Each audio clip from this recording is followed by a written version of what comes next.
March has declared National Women's History Month. I'm here with the amazing Leah Collins. Leah, I've known you for, well, I don't know, a very long time. Um, you began your career when I met you with Lockheed, and you've transitioned to being the infamous Leah Collins, now the host of OWN's television show Maxed Out. So before we get started, there's just a few questions I want to ask you, but tell me, how do you plan something like this and be able to stick with it? Also, raising a child on your own. How do you get to where you are now? Oh gosh. Okay. So you want to hear the whole story, like how I got to maxed out? Yes. Okay, let's start from the beginning. Okay. So back in 2017, I had just moved to DC. I was working for like one of the most prestigious accounting firms in the world, Hmm. making all this money. I had just bought a condo. And I thought I was doing well for myself. So I sat down, I was doing my taxes that year and realized I really had nothing to show for my money. Even with the condo, I was house poor. I bought this condo to maintain an image and Hmm. um I was like really literally living paycheck to paycheck. So at that point, I knew something had to change. And so I made it my mission to first just get out of debt. So I took a financial course. I read every financial personal finance book I could read, listen to personal finance podcasts, and within 18 months, I paid off $40,000 worth of debt. And I increased Wow, my thank you. And that's I a lot. increased my credit score to over 800 and purchased investment properties. And then at that point, people just started asking me how I did it. And that's when I Hmm. started my coaching practice. And at that point, I was posting on social media, posting, personal financial literacy content on social media. And the OWN network noticed and they liked the information I was providing, the work I was doing, and the impact I was making on the community. So then they reached out to me and we began collaborating on Hmm. what is now maxed out. That is really cool. You mentioned something. I want everybody who watched this to know what you said. House poor. What does that mean? House poor is when you basically your whole paycheck is going towards a house. Oh, okay. You have a house, but you're basically poor because everything is going towards that. You don't have money to do anything else but pay for that Hmm. house. Okay. So that's what house poor means. Okay. I can imagine in DC. I'm in DC a lot, and I know what the cost of living is like in DC, so I can imagine. Yes, it is very So expensive. what inspired you to become a financial expert? Was it because of um, you posting and people recognizing what you're doing? So how does that and how did that become a passion? Was it an excitement that you were able to eliminate debt? So how does that work with becoming a financial expert and the passion that you have for helping others? Yeah, well, once I paid off my debt, I knew how great it felt, right? Like it was Hmm. just this huge burden off my shoulders. I felt lighter. And like I said, people were reaching out to me asking for help. And then that's when I just started helping people. And I really feel like it's my ministry Hmm. to really help other people know what it feels like to have financial independence and financial freedom, and especially create wealth and generational wealth so Yes. that each generation doesn't have to keep starting over and over again. So now that I have my daughter, that's at the forefront of my mind. So every decision Hmm. I make has to do with her. And I just want her. I tell people my daughter knows more about money than most people. She's 5 years old, but she understands money and how it works and what it can do for you. So yeah, my passion is really just around helping people achieve financial independence, financial power, and create generational wealth for their families. Okay. And So, another thing, another a passion of mine or mission of mine is really to normalize money conversations. Money is very taboo. People will talk about anything else, religion, politics, anything else. But when it comes to money, people get quiet. And one of the things about Maxed Out is that we really try to normalize these conversations by modeling what they should look like and really creating the blueprint for how these conversations should take place, and so that people can just have these talks at the kitchen table mhm. without shame. So yeah, that's Okay. also a very very big mission of mine. Okay. I'm a fan of your show, and so I've watched all the episodes. And what you just said, that's kind of how you're actually coaching the individuals that you feature on your show. Excuse me, having those kitchen table discussions about what they believe their debt amount is versus what it actually is, and the what I'm always tuned in, and where I don't move, I don't blink my eyes when you actually expose what their true debt is. So, what has been some of the responses to, not on the show, but just in general, the people that you help? What has been their reaction to you revealing what their actual debt is? Shock, shame, embarrassment. Because a lot of times people don't want to know the truth behind their numbers because the Hmm. truth hurts. The truth is scary. So honestly, initially their reaction is usually like just being embarrassed or being just being really upset and wondering Hmm. how did I get here? Yeah, But that's the point where transformation really happens because you can't fix something that you refuse to look at. So once you really know, exactly. yeah, what your situation is, what your debt number is, what you own, what you owe, what your net worth is, your debt to income ratio. At that point, your credit score, a lot of people don't even know what their credit score is. So at that point, that's when we can begin building and fixing the problems. And I'm a perfect example of that. I had no idea how much debt I had Hmm. back in 2017 when I was going through my taxes, trying to figure out where all my money went. So that's when I really got serious about tracking my number. And I track it every day, quarterly. I'm looking at my net worth and watching it climb, or sometimes maybe it'll decline a little bit depending on how the market's going. But that's something that's at the forefront of my mind every single day.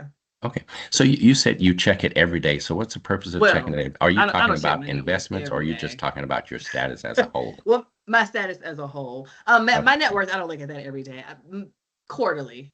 Um, Hmm. I check that. And then annually for sure, I'm looking, okay, last year this time, where was I? But I check it at least quarterly. But as far as my daily expenses, things of that nature, I'm checking those daily. Okay. Okay. So what are three things people can do today to start improving their financial health? Yes. Learn your numbers. Like I mentioned before, learn your numbers. Know how much you owe. What is your Hmm. debt? What are your liabilities? Know how much you own. What are your assets? What is your net worth? That's your assets minus your liability. Figure that out. What is your debt to income ratio? So that's your debt to income ratio is your monthly debt payments divided by your gross monthly income. Hmm. Know your credit score. Look at your credit report. You can look at your credit report every year. You can go to annualcreditreport.com Hmm. and get your free credit report from all three credit bureaus. So start there with your numbers. Number Hmm. two, define goals, identify goals. So when I was getting out of debt, I had certain goals that I wanted to meet. And whenever I felt like giving up or I got down, I would look at my goal. Those were my North Stars, right? That Okay. always guided me and kept me on track to help me remember why I was doing all this in the first place. Hmm. Number three, if you don't already, get an emergency fund. Most Americans can't cover a $1,000 pop-up emergency expense, right? Yeah. So get an emergency fund, automate your contribution. So what I do every paycheck, I have a small portion. Well, mine's actually Hmm. kind of a large portion. I have a large portion. But start small. If you can't do large, start small. That's how I started. I had a small portion go to my savings account, and I kept my emergency fund at a bank different from where I kept my checking account. So that way I Hmm. couldn't see it. I can't easily transfer money back and forth. So I would say just start there. Those are three small steps that everyone can start today. Okay. I know I've always heard that they say you should have at least several months worth of savings in the event you lose your job. Is Mhm. that accurate, or what are your thoughts about that? So I used to say 3 to 6 months, but I think in this economy and in this job market, it's Hmm. safer to do a year. Now I know a year can take a while, right? Hmm. So starting off, just start with 3 months and then work your way up to 6 months and then eventually work your way up to a year. But the key Hmm. is starting. Yeah. Okay. Okay. Why is financial literacy important, and how does your show Maxed Out address generational wealth gaps. You mentioned generational wealth. You mentioned it. You referenced it. But let's talk about why that financial literacy is important to for generational wealth. Financial literacy is important because it's just very crucial that we address the information gap, right? Like there's just so much information that people don't know. I have been in corporate America. I've been in corporate America for 20 years. I got my MBA. I went just got my undergrad degree. Like no one taught me this. No one teaches you this stuff. So number one, just bridging that information gap. And financial independence is so important because it opens up so many doors and opportunities. Like now I can do work that I enjoy like this without having to worry about a paycheck. I can make the best decisions for my life, not worrying about how I'm going to make money doing it, if that makes sense. Yeah. Also this show, right? This show came out of it. By paying off my debt and putting myself in a better financial situation, I was able to walk away from an abusive relationship. And because Oh, of wow. that, I became a single mom as a result of that, but I haven't missed a beat. My daughter hasn't missed out on anything. So really just having that security, that's the main reason for me. It is a tool to make me feel secure and safe. And that's what money is. It's a tool to help you get to what your goals and to what you're actually trying to do. Okay. All right. So let's talk about Maxed Out before we go. So you've completed season one. For those who will be listening to this, we're going to broadcast this on social media for my office. For those who may have missed season one, how can they go back to? Is it that you go back to the OWN network to look at Maxed Out, or is it on YouTube, or where can anyone go to see the previous season one of Maxed Out? Okay, you can watch it on OWN, OWN on Demand, HBO Max, and Discovery. So how does it make you feel to have a show? I remember you and I talked about it before you started, and you and I were talking about it, and I can't wait to see what this looks like. And then when I saw the first episode, I think I was just about as excited as you were. And I'm like, oh wow, that's my friend. She's on OWN. She's on Oprah's network. So as you prepare for season two, what do you see season two looking like? Are you going to get more focused on more intense financial struggles, or are you going to maintain a level of just continuing to help people on Maxed Out as you have been during your being a financial consultant? You are going to see different storylines. We're going to talk more about generational wealth. We didn't really cover that in season one. So that's definitely something we're going to cover in season two. I can't give too many details. Yeah. You can't give it away. Yeah. But I will say this. For season one, we did season one in just a few months, just 2 months. We filmed all 8 episodes in 2 months. Wow. For season two. So yeah, we came up with the format of the show, like what it would look like, the different challenges. Because each show we have different challenges. But basically we created all of that, the concept and everything in two months. So season two, just think how good it's gonna be now that we've had all this time, If we did all of that in 2 months, yeah, we're gonna crush it in season two. Yeah, because you have more time. What I find interesting about season one, and for those who don't know, Leah's show Maxed Out is actually filmed here in Dallas.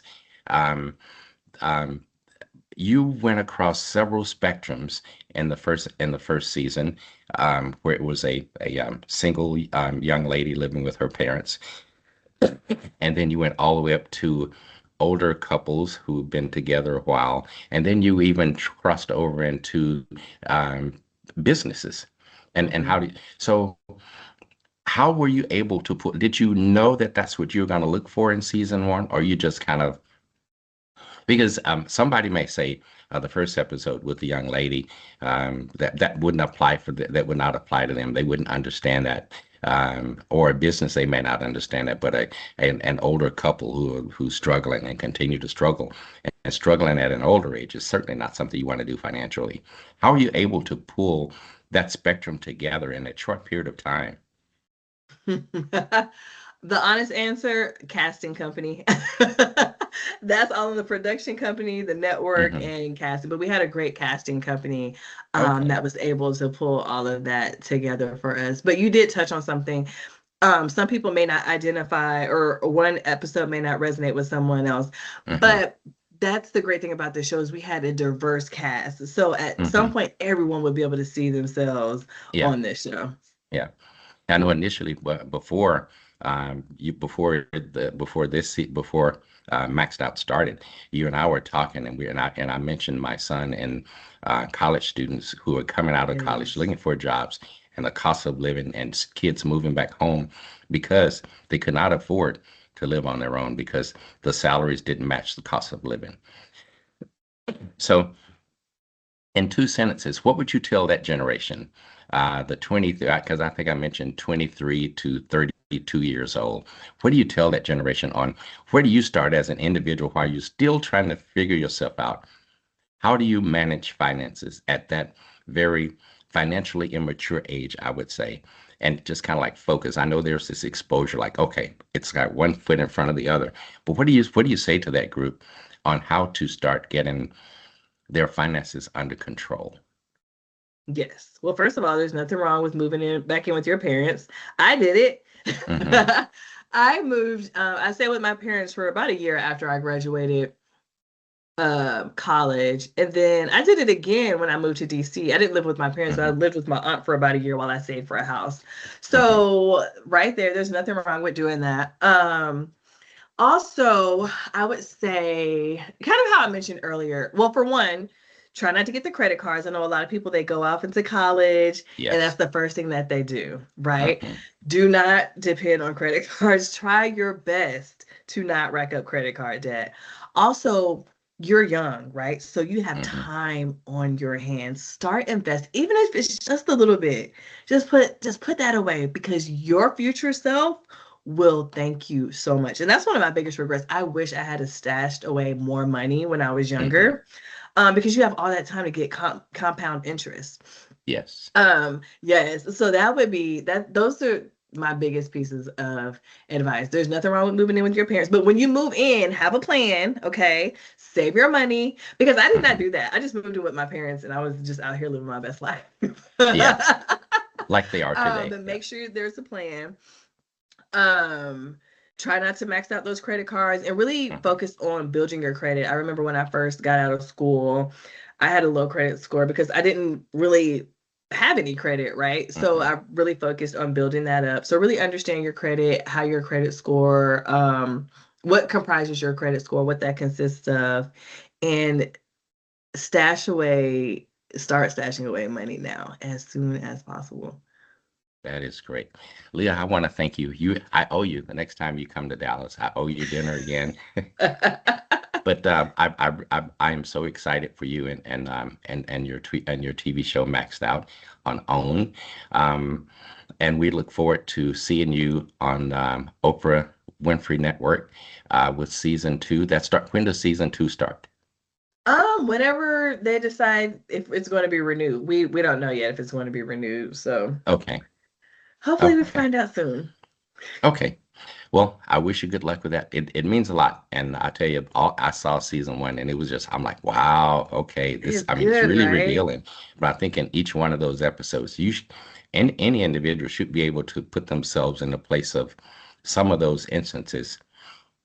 And so I want to thank you for joining me today.